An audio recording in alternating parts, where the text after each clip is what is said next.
নমস্কার। জুন ২০২৫ থেকে আমরা দেখছি ইসরায়েল আর ইরানের মধ্যে একটা সরাসরি সংঘাত চলছে। তো আজ আমরা হাতে থাকা বিভিন্ন সূত্র ঘেঁটে এই জটিল পরিস্থিতির একটা গভীরে যাওয়ার চেষ্টা করব। বোঝার চেষ্টা করব ঠিক কি ঘটছে আর কোন দিকে যাচ্ছে ব্যাপারটা। হ্যাঁ, পরিস্থিতি বেশ উদ্বেগজনক অবশ্যই। আমরা একটু দেখব কিভাবে এটা শুরু হলো, কেন এত তাড়াতাড়ি বেড়ে গেল, দুপক্ষের মূল চালগুলো কি ছিল, সাধারণ মানুষের ওপর অঞ্চলের ওপরের প্রভাব কি পড়ছে, আন্তর্জাতিক মহল কি বলছে, আর অবশ্যই সামনে কি হতে পারে। ১৩ জুন ২০২৫ এই তারিখটা মনে রাখতে হবে। ইসরায়েল শুরু করল অপারেশন রাইজিং লায়ন। এটা ছিল ইরানের পারমাণবিক স্থাপনা, ওদের মিলিটারি বেস আর এয়ার ডিফেন্স সিস্টেমের উপর একটা বিশাল হামলা, তাই না? ঠিক তাই। আর এর প্রভাব কিন্তু মারাত্মক ছিল। শোনা যাচ্ছে ইরানের ৭০টারও বেশি স্যাম ব্যাটারি, ভূমি থেকে আকাশে ছোড়ার মিসাইল, সেগুলো নাকি নষ্ট করে দিয়েছে।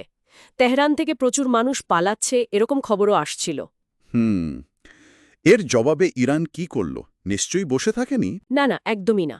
১৩ থেকে ১৮ জুনের মধ্যে তারাও শত শত মিসাইল, ড্রোন এসব দিয়ে পাল্টা হামলা চালালো ইসরায়েলের ভেতরে।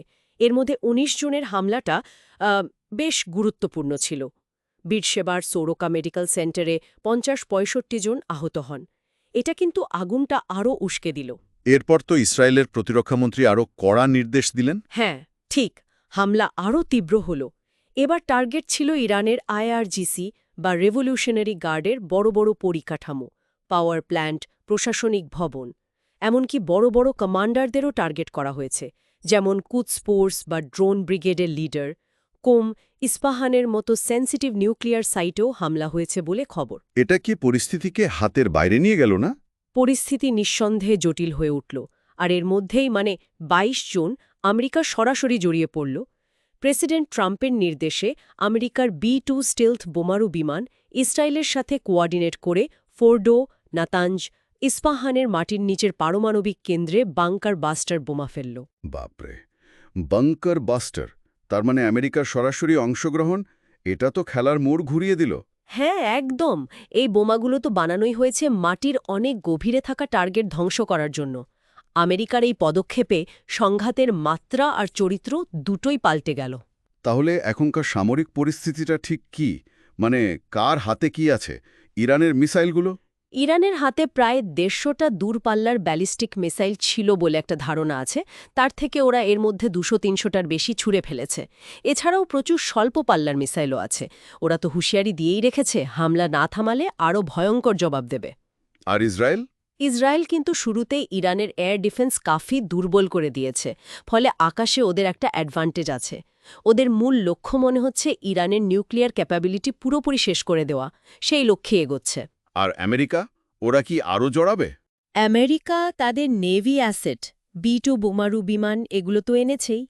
প্রেসিডেন্ট ট্রাম্প বলেছেন জুলাইয়ের শুরুতে তারা ঠিক করবেন যে আরও সরাসরি আরও বড় আকারে জড়াবেন কিনা। ওই সিদ্ধান্তের ওপর কিন্তু অনেক কিছু নির্ভর করছে। এই যুদ্ধের একটা ভয়াবহ মানবিক দিকও তো আছে। হতাহতের খবর কি? দুঃখজনকভাবে সংখ্যাটা বাড়ছে। যা খবর পাওয়া যাচ্ছে, ইরানে ৪৩০ জনের বেশি মিলিটারি আর প্রায় ২৬০ জন সাধারণ মানুষ মারা গেছেন। অন্যদিকে ইসরায়েলের নিহতের সংখ্যাটা কম, ২৫ জনের মতো, কিন্তু আহতের সংখ্যাটা অনেক বেশি, ২৩০০ ছাড়িয়ে গেছে। এর পেছনের কষ্টটা ভাবা যায় না। শুধু হতাহত তো নয়, মানুষ তো ঘরবাড়ি ছেড়ে পালাচ্ছেও। হ্যাঁ, তেহরান থেকেই নাকি ১,০০,০০০-এর বেশি মানুষ অন্য প্রদেশে চলে গেছে, যেখানে একটু নিরাপদ। এই অবস্থায় বিভিন্ন দেশ তাদের নাগরিকদের ফেরানোর চেষ্টা করছে। যেমন ভারত অপারেশন সিন্ধু চালিয়েছে, ১১০০-র বেশি ভারতীয়কে ফিরিয়ে এনেছে। এরকম আরও হচ্ছে। আন্তর্জাতিক দুনিয়া কি বলছে এসব নিয়ে? কূটনীতির কোনো চেষ্টা চলছে? দেখুন, রাষ্ট্রসংঘের মহাসচিব গুতেরেস, ইউরোপীয় ইউনিয়ন, ইউকে, চীন, রাশিয়া সবাই বলছে সংযত হতে। রাশিয়া তো একটা হুঁশিয়ারিও দিয়েছে যে ইরানের সর্বোচ্চ নেতার বিরুদ্ধে কিছু করা প্যান্ডোরার বাক্স খোলা। ফল খুব খারাপ হতে পারে। পর্দার আড়ালে কিছু চেষ্টা হচ্ছে। সাবেক মার্কিন প্রেসিডেন্ট ট্রাম্প, তুরস্কের এরদোয়ান, রাশিয়া এরা মধ্যস্থতার চেষ্টা করছে। কিন্তু আসল সমস্যাটা হল, সমস্যাটা কোথায়? ইরান বলছে ইসরায়েল হামলা না থামালে কোনো কথাই বলবে না।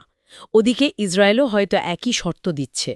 জেনেভায় ইরান আর ইউরোপীয়দের মধ্যে কথা হচ্ছে বটে, কিন্তু কোনো লাভ হচ্ছে না, কারণ দুই পক্ষই আগে হামলা বন্ধের শর্তে আটকে আছে। তাহলে তো পরিস্থিতি বেশ জটিল।